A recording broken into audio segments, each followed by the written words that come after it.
बिस्मिल्लाहिर्रहमानिर्रहीम जी अस्सलाम वालेकुम जी। मैं ज़रा इमरान ते की हाल चाल ने तुहाडे ठीक हो। उम्मीद है कि तुसीं सारे ठीक होवोगे जी। अल्लाह पाक तुहानू ठीक रखे ते अपने हिफ्ज़ो ईमान च रखे। अल्लाह पाक तुहाडियां तमाम परेशानियां दूर फरमाए। अच्छा जी नाज़रीन, तुसीं देख रहे होवोगे मैं किस जगह दे उत्ते खलोई होई हां। मैं खलोती हां ट्राले दे अंदर, जिहदे अंदर असीं माशाअल्लाह दे नाल 86 दी मुंजी जेहड़ी है ना ओहदी कटाई करके ते पाईए ते एह् नज़र आ रही होगी तुहानू। 86 दी मुंजी है ते माशाअल्लाह मशीन हले भी जेहड़ा ना लगी हुई है, कटाई कर रही है ते माशाअल्लाह ये 5 भड़ोले जेहड़े ना 1.5 एकड़ दे विचों सट के जा चुकी है ते एक 6वां भड़ोला होर लैके आंदी पई है ते होर भी जेहड़ा है ना हले पई हुई है वड्डण वाली, कटाई होने वाली। ते तुहानू असीं दिखावांगे ये भड़ोला जेहड़ा है ना हुण फिर दोबारा जेहड़ा भाई आ रहा है इहदे अंदर गिराने वास्ते, हुण फिर भड़ोला खाली करेगा ते ओह तुहानू इंशाअल्लाह नाल असीं दिखाते चलांगे। अच्छा जी, देख रहे होंगे जी भाई ने इस तरफ लैके आ चुके ने ते तुहानू मुंजी निकलदी है साडे ते भी काफ़ी ज़्यादा जिहड़ी ना धूड़ वगैरह पेगी, लेकिन फिर असीं तुहानू भी तो कुछ दिखाना है ना। इन्ना माशाअल्लाह दे नाल तुसीं सानू सपोर्ट करने ना करने, लेकिन असीं हर वीडियो जेहड़ा मेरा लिआना मकसद तुहाडे नाल बड़ी प्यार कि तुसीं जिन्ना मेरे नाल माशाअल्लाह दे नाल प्यार मुहब्बत करदे हो, उस जरिए ना मेरा दिल होंदा है कि हर कम हर वीडियो जेहड़ी है ना तुहाडे आस्तै मैं बनावां। अच्छा नाज़रीन, भड़ोला जेहड़ा है ना माशाअल्लाह दे नाल मुंजी जेहड़ी है निकलना शुरू हो गई है ते बड़ा ही अच्छा जेहड़ा झाड़ इहदे च होया है। तुहानू मैं दस्सिया पहले भी कि 1.5 एकड़ दे अंदरों जेहड़ा है ना माशाअल्लाह दे नाल ते 5 भड़ोले पहले ते 6वां भड़ोला है ते हले भी जेहड़ी है ना मजीद जेहड़ी है ना वड्डण वाली पई होई है। भाई मैं मेरा इरादा कि दूसरी तरफ मैं चली जावां ताकि ना तुसीं आसानी दे नाल देख सको। माशाअल्लाह नाल बड़े सी खुश हां, बड़ी अच्छी जेहड़ी है ना कटाई, तो बड़ा झाड़ बड़ा सोहना है।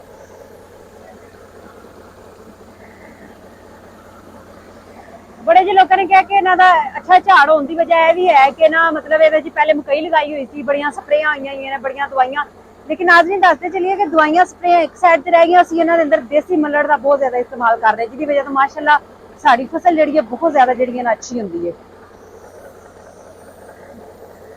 नाल नाल असीं जेहड़ा ना इन्हां नूं करदे चलांगे।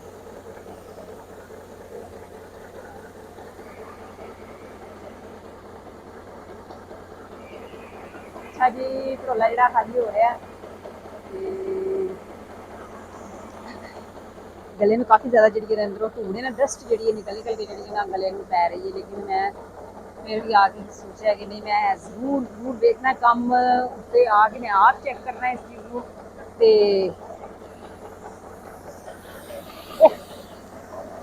उन्होंने भाई ने इस तरफ करता ताकि ना ਜਿਹੜੀਆਂ ਜਗ੍ਹਾ ਇਹਦੇ ਅੰਦਰ ਟਰਾਲੇ ਦੇ ਅੰਦਰ ਖਾਲੀ ਨਾ ਉਹ ਨਾਲ ਦੀ ਨਾਲ ਉਹਨਾਂ ਦੇ ਅੰਦਰ ਵੀ ਜਾਂਦੀ ਜਾਏ ਮੁੰਜੀ, ਫਿਰ ਹੱਥਾਂ ਦੇ ਨਾਲ ਸਾਨੂੰ ਕਰਕੇ ਫਲਾਣੀ ਨਹੀਂ ਪਈ ਇਹਦੇ ਅੰਦਰ। माशाल्लाह झाड़ भी अच्छा, तो वैसे भी माशाल्लाह बड़ी अच्छी जी ना जी ना ये भड़ोला जो हो गया खाली, तो भाई जड़े ना वापस लैके जाते पे। अच्छा जी, मैं दूसरी साइड पे हो जान। भड़ोला जड़ा ना भाई ने खाली कर लिया, वो तो दोबारा जान लगे ने, तो मेरा कैमरा दिखा रहा है कि जेडे ना पराली लैन वाले जेडे लोग ने जानवर वास्ते वो आ चुके हैं इत्थे। ते बगले देखो तुसी, बड़े खूबसूरत जे परिंदे जेडे ने वाइट वाइट बैठे हुए ने, वो भी जेड़ा ना अपना कोई खाना पीना ही तलाश कर रहे हैं इधरों।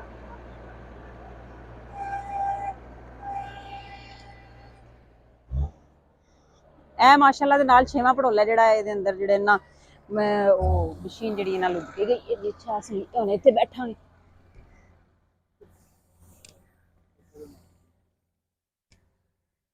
ਇਹਨੂੰ ਹੱਥਾਂ ਦੇ ਨਾਲ ਅਸੀਂ ਨਾ ਥੋੜਾ ਥੋੜਾ ਜਿਹੜਾ ਨਾ ਇਰਦ ਗਿਰਦ ਜਿਹੜੀਆਂ ਜਗ੍ਹਾ ਖਾਲੀ ਨੇ ਉਹਨਾਂ ਦੇ ਖਿਲਾ ਦਾਂਗੇ। ਚਲੋ ਮੌਸਮ ਭਾਈ ਤੁਸੀਂ ਵੀ ਨਾਲ ਕੰਮ ਕਰੋ, ਫ੍ਰੀ ਬੈਠੇ ਹੋਏ ਹੋ।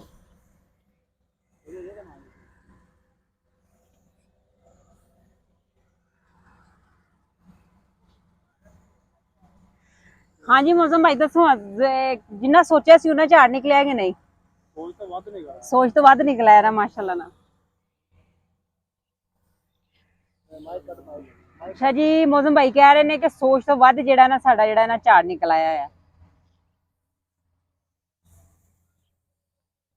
1.5 ਪੈਲੀ ਦੀ ਮੁੰਜੀ ਹੈ ਤੁਹਾਡੇ ਅੰਦਾਜ਼ੇ ਚ ਤਕਰੀਬਨ ਕਿੰਨੀ ਨਿਕਲ ਆਏਗੀ? ਤਕਰੀਬਨ 65-70 ਮਨ ਦੀ ਉਸ ਨਿਕਲੇਗੀ। 65-70 ਮਨ 1.5 ਪੈਲੀ ਚੋਂ? ਹਾਂਜੀ, नहीं 1.5 पैली चो तो निकलेगी तकरीबन 100 मन। 100 मन, 1.5 पैली जो, एक पैली जो मतलब इन्नी नहीं कर सकते। 65-70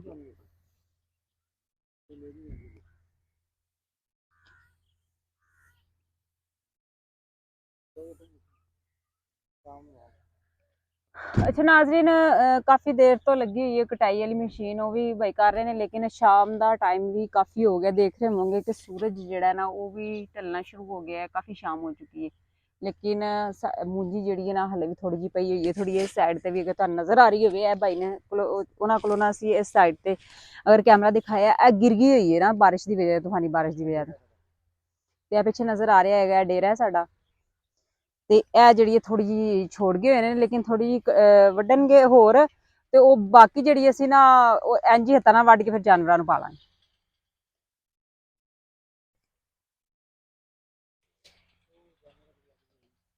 ਨਾਜ਼ਰੀਨ ਮਾਸ਼ਾਅੱਲਾ ਨਾਲ ਭਾਈ ਜਿਹੜੇ ਨੇ ਚੱਕਰ ਲਗਾ ਰਹੇ ਨੇ, ਮੇਰੇ ਖਿਆਲ 'ਚ ਇਸ ਤਰਫ ਆਉਣਗੇ ਤੇ ਲਾਸਟ ਹੀ ਉਹਨਾਂ ਦਾ ਚੱਕਰ ਹੈ ਲਗਾਉਣ ਦਾ, ਤੇ ਉਸ ਤੋਂ ਬਾਅਦ ਦੂਸਰੀ ਤਰਫ ਚਲੇ ਜਾਣਗੇ। ਤੇ ਲੋਕ ਵੀ ਜਿਹੜੇ ਨਾਸ਼ਤਾ ਆਸਤਾ ਆ ਰਹੇ ਨੇ ਪਰਾਲੀ ਲੈਣ ਵਾਸਤੇ ਜਾਨਵਰਾਂ ਵਾਸਤੇ, ਸ਼ਾਮ ਦਾ ਟਾਈਮ ਹੈ। ਤੇ ਤੁਹਾਡੇ ਕੋਲ ਅਸੀਂ ਚਾਹਾਂਗੇ ਇਜਾਜ਼ਤ, ਤੇ ਨੈਕਸਟ ਵੀਡੀਓ 'ਚ ਕਿਸੇ ਅੱਛੀ ਜਿਹੀ ਵੀਡੀਓ 'ਚ ਫਿਰ ਤੁਹਾਡੇ ਸਾਹਮਣੇ ਹਾਜ਼ਰ ਹੋਵਾਂਗੇ। ਤੇ ਜ਼ਰੂਰ ਦੱਸਿਆ ਜੇ ਤੁਹਾਨੂੰ ਮੇਰੀ ਵੀਡੀਓ ਕਿਵੇਂ ਦੀ ਲੱਗੀ, ਤੇ ਕਮੈਂਟ ਲਾਜ਼ਮੀ ਕਰਿਆ ਜੇ, ਅੱਛੇ ਅੱਛੇ ਕਮੈਂਟ। ਬਹੁਤ ਸ਼ੁਕਰੀਆ ਜੀ, ਰੱਬ ਰੱਖਾ।